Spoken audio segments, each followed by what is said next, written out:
Lucky's കിച്ചണിലേക്ക് എല്ലാവർക്കും സ്വാഗതം. ആദ്യത്തെ യൂട്യൂബ് ചാനൽ വീഡിയോ ആണ്. ഇഷ്ടപ്പെടുന്നവർ ലൈക്ക് ചെയ്യുക, കമൻറ്റ് ചെയ്യുക, ഷെയർ ചെയ്യുക, സബ്സ്ക്രൈബ് ചെയ്യാൻ ഒരിക്കലും മറക്കരുത്. ഞാനിന്ന് 1 കിലോ ഡക്ക് റോസ്റ്റാണ് ചെയ്യുന്നത്.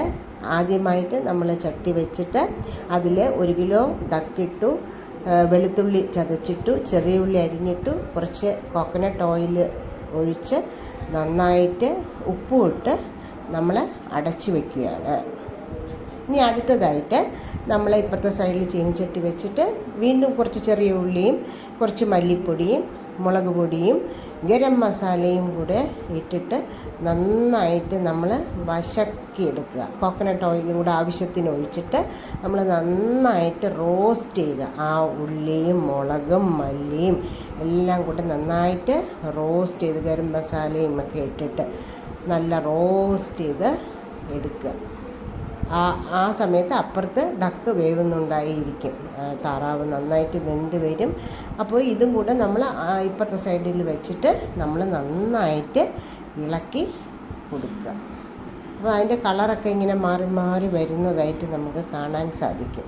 ആദ്യം കുറച്ച് റെഡിഷായി വരും, പിന്നെ കുറച്ച് നല്ല ഒരു ചുമന്ന മൂത്ത ഉള്ളി നല്ലോണം മൂത്ത് നല്ല മണം വരുന്നതായിട്ട് നമുക്ക് കാണാൻ സാധിക്കും.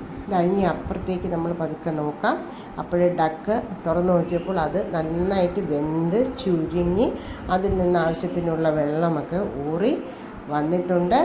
ഡക്കിൻ്റെ നല്ല സോഫ്റ്റ് ആയിട്ടിട്ടുണ്ട്, ഫ്ലഷൊക്കെ സോഫ്റ്റായി. പിന്നെ ഇതിലേക്ക് നമ്മൾ ഈ വരട്ടി വെച്ച് ഉള്ളിയും ഗരം മസാല എല്ലാം കൂടെ മിക്സിയിൽ നന്നായിട്ട് അരച്ചെടുത്തിട്ട് ഈ വെന്ത ഡക്കിൻ്റെ മീതെ കൂടെ ഒഴിച്ച് ആവശ്യത്തിന് കറിവേപ്പിലയും കൂടെ ഇട്ടിട്ട് നമ്മൾ നന്നായിട്ട് മിക്സ് ചെയ്തെടുക്കുക. ഞാനിതിൽ പെപ്പറും ജിഞ്ചറും ആഡ് ചെയ്തിട്ടില്ല, അപ്പോൾ അതിൻ്റെ ഒരു ടേസ്റ്റ് വ്യത്യാസം വരും. ഇങ്ങനെ ഡക്ക് റോസ്റ്റ് ചെയ്യണമെങ്കിൽ നല്ല അടിപൊളി ടേസ്റ്റ് ആയിരിക്കും. നിങ്ങളെല്ലാം കഴിച്ചിട്ട് ഇതിൻ്റെ കമൻറ്റ് ബോക്സിൽ കമൻ്റ് ഇടുക.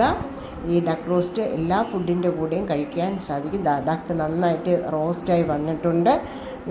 ചട്ടി തന്നെ വയ്ക്കുക. കോക്കനട്ട് ഓയിലും ഒഴിച്ച് റോസ്റ്റ് ചെയ്യാൻ മറക്കരുത്. എന്തായാലും ഈ പാചകം ഇഷ്ടപ്പെട്ടിട്ടുണ്ടെങ്കിൽ ഈ ചാനൽ സബ്സ്ക്രൈബ് ചെയ്ത് കൂടുതൽ പുതിയ ഐറ്റംസ് ആയിട്ട് ലക്കീസ് ചാനൽ വീണ്ടും നിങ്ങളുടെ മുന്നിലെത്തുന്നതാണ്.